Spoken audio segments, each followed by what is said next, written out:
네, 오늘의 주요 뉴스입니다.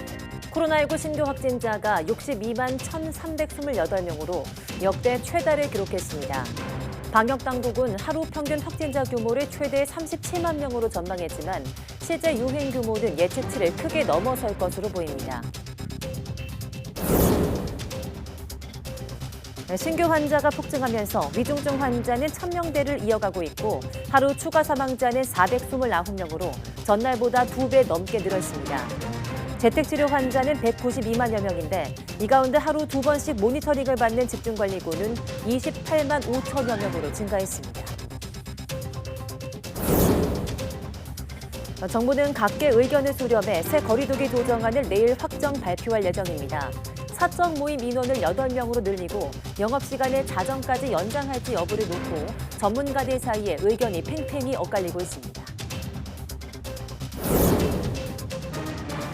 어젯밤 일본 후쿠시마와 미야기현 일대를 중심으로 규모 7.4의 강진이 발생했습니다. 지진 영향으로 신칸센이 탈선해 일부 구간 운행이 중단됐고 수도권은 200만 건이 넘는 대규모 정전이 발생하는 등 피해가 잇따랐습니다. 미국 연방준비제도가 3년 3개월 만에 기준금리를 0.25%포인트 인상하고 올해 남은 6번의 회의 때마다 금리 인상을 시사했습니다. 미국의 소비자 물가가 2달 연속 40년 만에 최대폭으로 오르면서 연준의 금리 인상은 예상되었습니다.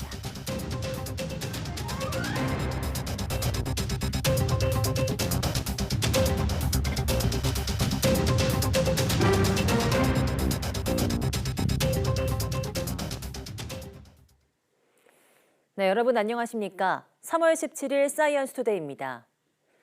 코로나19 신규 환자가 처음 60만 명대로 폭증한 가운데 사망자도 400명이 넘어 역대 최다를 기록했습니다. 오늘 0시 기준 확진자는 62만 1,328명으로 코로나19 발생 이후 가장 많았습니다. 전날보다 20만 명 넘게 급증했는데 하루 전 확진자 집계에서 빠졌던 인원이 포함된 영향이 큰 것으로 분석됩니다. 지역 발생은 62만 1,266명으로 수도권이 55.3%, 비수도권이 44.7%로 집계됐습니다. 확산세가 계속되면서 피해 규모도 커지고 있습니다. 하루 새 숨진 환자는 역대 최다인 429명으로 누적 11,481명에 달합니다. 위중증 환자는 전날보다 85명 줄어서 현재 1,159명입니다. 네, 이처럼 신규 환자가 사상 처음으로 60만 명을 넘어선 가운데 재택 치료를 받는 환자는 200만 명에 근접했습니다. 오늘 0시 기준 재택 치료 대상자는 192만 5,759명으로 하루 사이 14만 9천여 명 늘었습니다. 이 가운데 고위험군으로 하루 2번씩 모니터링을 받는 집중관리군은 28만 5,070명으로 집계됐습니다. 정부는 그간 집중관리군으로 분류하던 50대 기저질 환자 등을 일반관리군으로 조정해서 60살 이상 고령층과 면역 저하자만 집중관리군에 포함되고 있습니다. 정부는 이를 통해서 집중관리군 32만 6천 명 이상을 감당할 수 있는 체계를 갖춰 나갈 방침입니다. 위중증 환자는 전날보다 줄었지만 여전히 1,000명 이상을 넘기면서 중환자 병상도 빠르게 차고 있습니다. 전국 중환자 전담치료 병상 가동률은 65.6%로 전날보다 1.4%포인트 높아졌습니다. 중환자 병상 가동률은 지역별로는 수도권이 62.8%, 비수도권이 72.4%입니다. 오미크론 변이 유행이 정점을 향하는 가운데 정부는 이번 유행의 정점이 마지막 위기가 될 수 있다고 전망했습니다. 중앙재난안전대책본부는 이번 오미크론 유행 확진자 발생이 최대치로 가는 상황이라며 늦어도 다음 주 정도가 이번 유행의 정점이라고 내다봤습니다. 또 이번 위기가 코로나19 전반 대응 과정에서 마지막에 큰 위기가 될 것으로 본다고 설명했습니다. 정부는 오는 21일부터 적용할 사회적 거리두기 조정을 위해서 일상회복지원위원회 의견 수렴을 거쳐 내일 발표할 예정입니다. 네, 오미크론 변이 확산으로 매주 학생 확진자가 2배씩 급증하는 가운데 서울의 한 중학교에 이동형 PCR 검사소가 차려졌습니다. 학교에서 PCR 검사를 받은 학생들은 일반 검사소보다 대기 시간도 짧고 편리하다며 긍정적인 반응을 보였습니다. 개훈이 기자입니다. 서울의 한 중학교 운동장에 이동형 PCR 검사소가 설치됐습니다. 학생들은 코로나 검사를 받기 위해 길게 줄을 서며 순서를 기다립니다. 이름이 호명되면 접수처에서 검사 도구를 받고 빨간 색깔 잡으시고요. 앞으로 갈게요. 검체 채취소로 이동해 코와 목구멍 2차례 검사를 받습니다. 입한테 조금 더 가까이 오세요. 자, 자, 입 수고했어요. 이 학교에서는 전교생 448명 가운데 학생과 교직원 190여 명이 검사를 신청했습니다. 선별 진료소나 병원은 좀 시간이 오래 걸리는데 학교는 좀 편리성이 있고 시간도 좀 절약이 되는 것 같아요. 집에서 자가진단 키트로 하는 것보다는 여기서 PCR로 직접 하는 게 좀 더 나을 것 같아가지고 와봤습니다. 확진자 폭증으로 북새통인 선별진료소나 동네 병의원과 달리 대기부터 검사까지 10여 분 정도 걸립니다.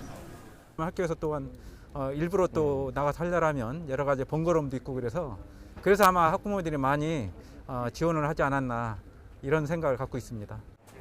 서울에서만 모두 22개 이동형 검사소가 운영 중인데 유초등은 5명 이상, 중고등학교는 10명 이상 확진자가 발생하면 이동형 PCR팀 파견을 요청할 수 있습니다. 학교가 요청하면 즉각적으로 이렇게 이동 검체팀을 설치해서 여기서 사실 입과 코로 이 검체를 채취해서 검사기관에 전달해서 검사 결과를 신속하게 이렇게 학생들에게 통보하는 방식으로 진행이 됩니다. 오미크론 변이 대유행 속에 지난 일주일간 학생과 교직원 확진자 수는 전주보다 약 2배 급증했습니다. 이런 가운데 등교 전 자가검사 키트를 활용한 선제검사는 다음 달에도 계속됩니다. 양성 예측률이 89%로 확진자를 조기에 발견해 학교 내 코로나 확산 방지에 효과가 있었다는 게 당국의 설명입니다. 개학 첫 주에 학생 교직원 확진자 16만 명을 조기에 발견할 수 있어서 학교에서 코로나 방지 효과가 이 신속 항원 검사를 통해서 효과를 크게 보고 있다. 이제 이렇게 평가할 수 있었습니다. 다만 다음 달 둘째 주인 16일까지는 현행처럼 주 2회 검사가 권고되고 이후에는 주 1회로 줄어듭니다. YTN 개훈입니다. 우리나라가 지난주 가장 많은 코로나19 신규 확진자가 발생한 국가인 것으로 나타났습니다.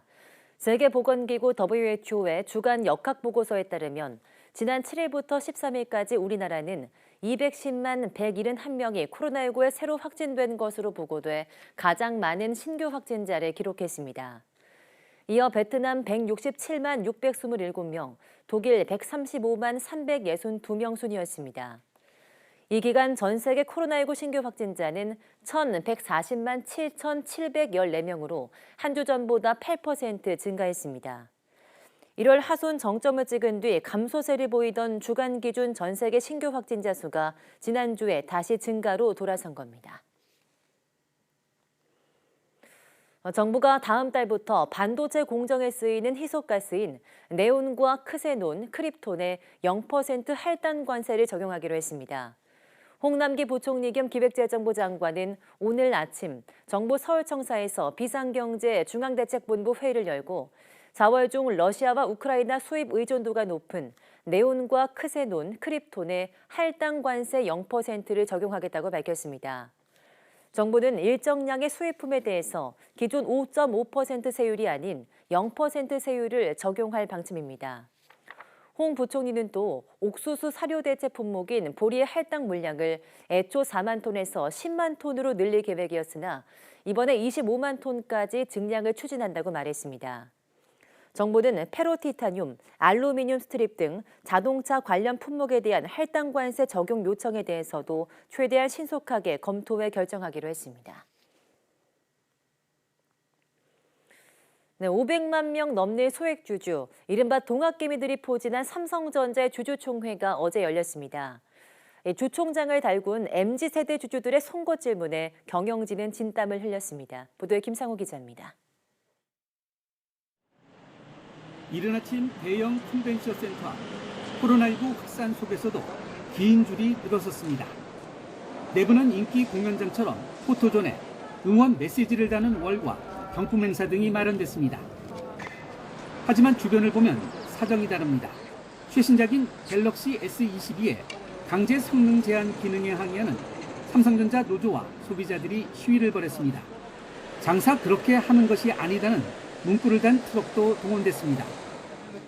삼성전자의 주총은 2년 연속 온라인과 오프라인 병행으로 진행됐습니다.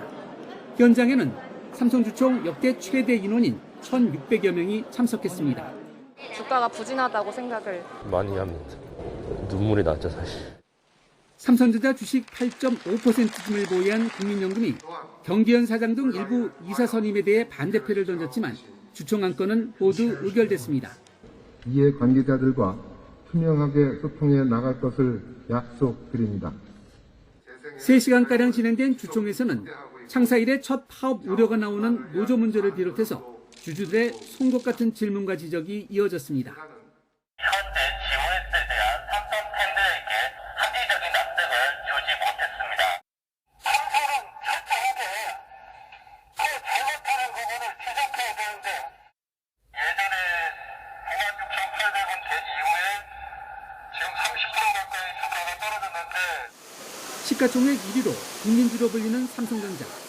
소액 주주는 지난 2020년 215만 명에서 지난해 동학개미 운동으로 불린 주식 열풍으로 현재 504만 명으로 늘었습니다. 이 가운데 MZ세대 주주들의 비중이 상당해서 이젠 경영도 20, 30대 눈높이에 맞춰야 하는 시대에 접어들었습니다. YTN 김상호입니다. 우리나라 국보가 블록체인 기반의 국제 투자 모임인 이른바 다오에 팔렸다가 소유권의 51%가 다시 기증됐습니다. 간송 전영필 선생 후손이 지난 1월 경매에 내놓았다가 유찰된 문화재인데요. 간송 측에 영구 기탁됐다고는 하지만 국보가 국제 모임에 팔리고 또 소유권이 나뉜 건 전례가 없는 일입니다. 이승은 기자입니다. 재정난을 겪고 있는 간송 전연필 선생 후손이 지난 1월 말에 경매에 내놓은 국보 금동 3점 불감입니다. 28억 원을 시작으로 경매에 붙여졌지만 결국 나서는 사람이 없어 유찰됐습니다. 28억, 28억, 28억 원. 간송미술문화재단은 이 유물을 글로벌 문화 애호가들의 블록체인 공동체인 헤리티지 다오가 사들였다고 밝혔습니다. 또 헤리티지 다오는 국보가 전시에 활발하게 활용될 수 있도록 다시 재단에 영구 기탁하고 소유권의 51%를 기부했다고 밝혔습니다. 앞서 헤리티지 다오 측 관계자는 이번 행보를 포브스지와의 인터뷰에서 예고했습니다. 모기업 격인 금융사 크레용의 공동 창업자이자 CEO인 김모 씨는 포브스에 불감 소유권의 49% 매입 계획을 밝히며 국보들을 NFT로 활용하는 방안을 제안하겠다고 언급했습니다. 블록체인 기술을 적용해 복제 불가능한 디지털 자산으로 활용하겠다는 겁니다. 현행법에는 국보는 허가받은 전시 외에는 외국으로 반출할 수 없도록 돼 있지만 소유권자의 자격과 관련한 별도 규정은 없습니다. 불감과 함께 시작가 32억 원의 경매에 나왔던 금동 개미명 3존불 입상의 경우 아직 간송 후손이 소유하고 있습니다. YTN 이승은입니다. 네, 오늘과 내일 내륙에는 봄비치고 많은 비가 오겠고 강원 산간에는 최고 30cm의 폭설이 내려 쌓일 것으로 보입니다. 기상청은 오늘 영동 지방부터 비나 눈이 내리기 시작해 낮 동안 충청 이남 지방으로 확대하겠고 밤부터는 수도권에도 비가 내리겠다고 밝혔습니다. 내일까지 강원 산간과 경북 북동 산간에는 최고 30cm의 많은 눈이 내리고 강원 내륙과 동해안 충북 북부, 경북 북부에도 1에서 3cm의 눈이 예상됩니다. 제주도에도 최고 100mm, 그 밖의 지방에도 5에서 40mm의 봄비치고 많은 비가 내리겠습니다. 이번 비는 내일 오전 서쪽 지방부터 점차 그치겠지만 토요일에도 전국에 또 한 차례 비가 오겠고 비가 그친 뒤에는 일시적으로 쌀쌀한 날씨가 찾아올 전망입니다.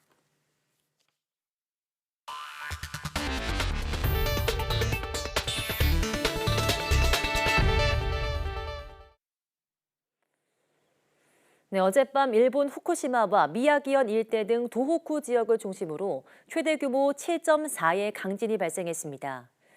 일본 기상청은 이번 지진의 진원지는 후쿠시마 앞바다로 최대 규모 7.4라고 발표했습니다. 이번 지진은 동일본 대지진이 발생한 도호쿠 지역을 중심으로 서쪽 아키타 일대 그리고 도쿄동 수도권까지 이어져 있습니다. 동일본 대지진 피해진 이 지역에서 이런 규모의 지진이 발생한 것은 지난해 2월 13일 이후 처음입니다. 지진 영향으로 신칸센이 탈설해 일부 구간의 운행이 중단됐고 수도권은 209만 건에 이르는 대규모 정전이 발생하는 등 피해가 속출했습니다. 일본 NHK 방송은 오늘 오전 8시 기준 2명이 숨지고 120여 명이 다쳤다고 피해 상황을 전했습니다. 이번 지진으로 한때 후쿠시마 제2원전에서 사용 후 해결료를 보관하는 수조의 냉각 기능이 일시 정지되기도 했지만 2시간 만에 복구돼 별다른 이상은 확인되지 않았다고 원전 운영사인 도쿄전력은 밝혔습니다. 미국 연방준비제도가 3년 3개월 만에 기준금리를 0.25%포인트 인상하면서 사실상 제로금리 시대의 마침표를 찍었습니다. 연준 위원들은 올해 말 기준금리를 1.9%로 전망했는데 올해 안에 추가로 6단계 더 인상을 시사했습니다. 워싱턴 강태욱 특파원이 보도합니다. 미국 중앙은행인 연방준비제도가 금리를 한 단계 0.25%포인트 올렸습니다. 지난 2018년 12월 이후 3년 3개월 만입니다.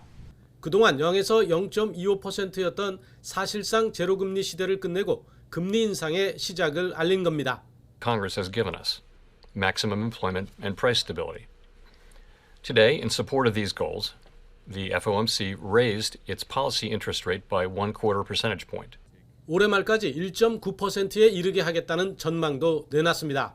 한 단계씩 올린다고 보면 올해 남은 6차례 정례 회의 때마다 계속 인상을 시사한 겁니다. 연준의 금리 인상은 일찌감치 예상됐습니다. 미국의 소비자 물가가 40년 만에 최대 기록을 올해 들어 2달 연속 갈아치울 정도의 수준에 이르렀기 때문입니다. 여기에 우크라이나 전쟁으로 에너지 수급 불안에 따른 물가 상승 조짐도 나타나고 있습니다.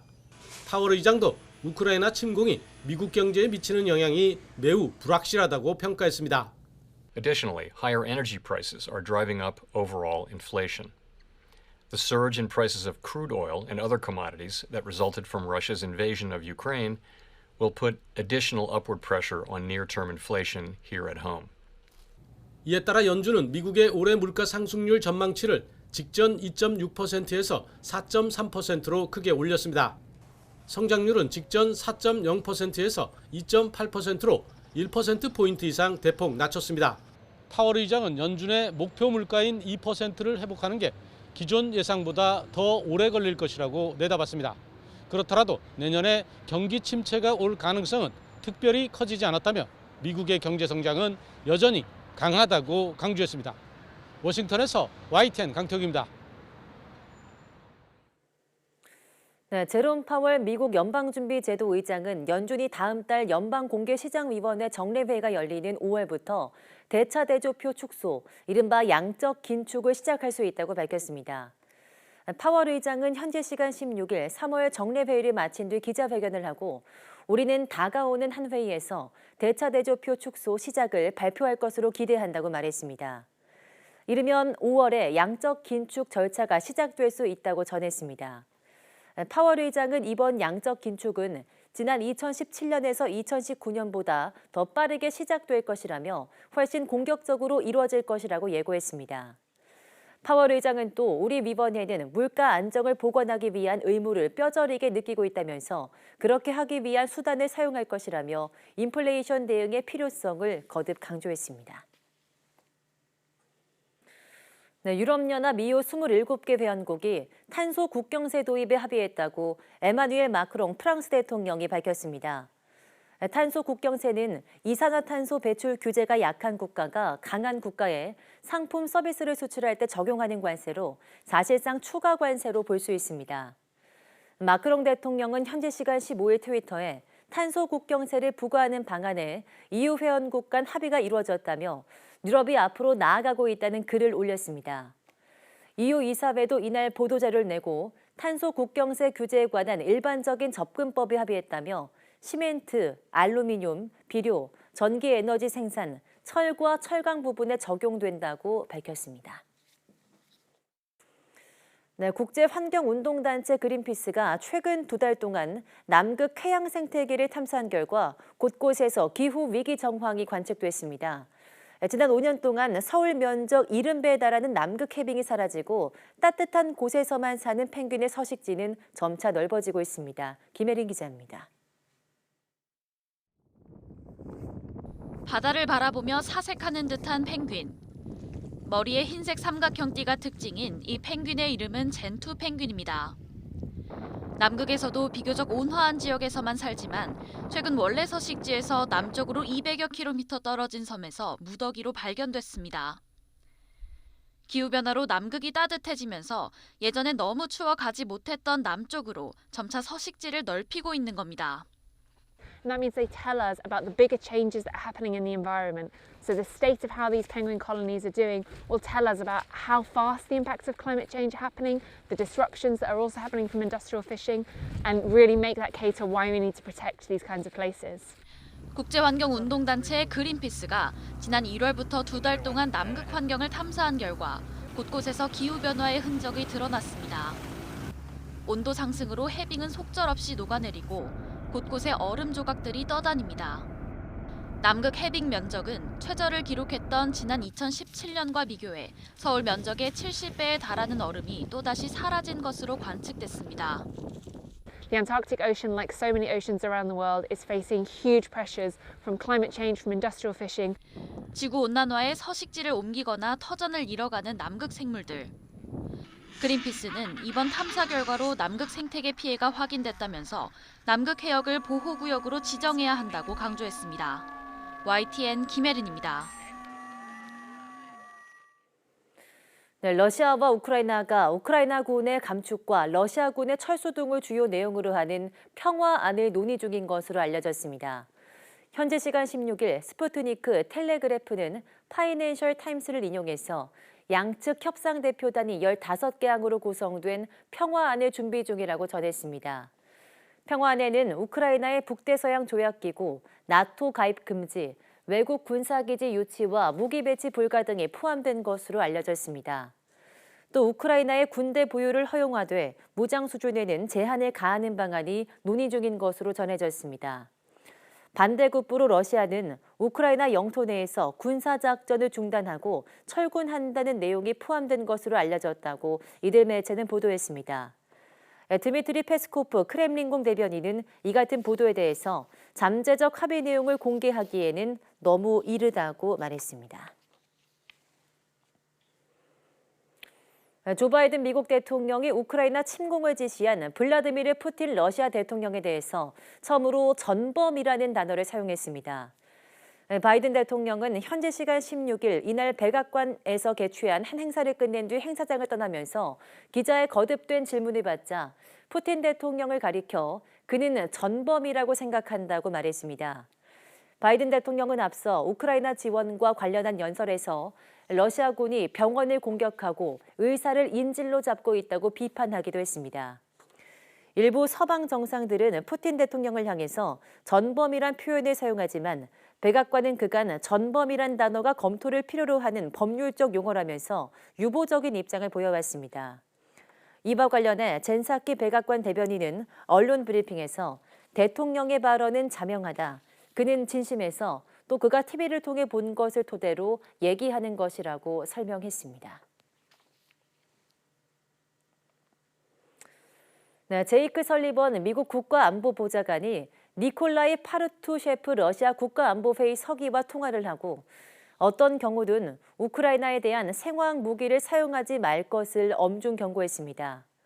백악관은 현지 시간 16일 보도자료를 통해 이를 공개하고 설리번 보좌관이 러시아에 정당하지 못한 우크라이나 침공에 대해서 강력하고 분명한 반대를 재확인했다고 밝혔습니다.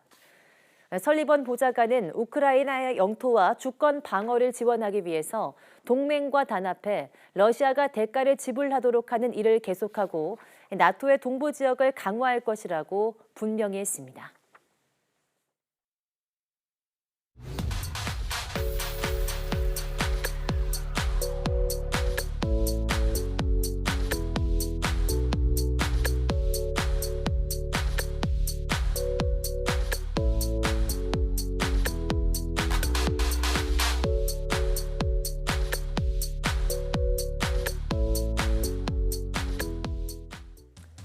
네, 오늘은 전국적으로 봄비가 내립니다.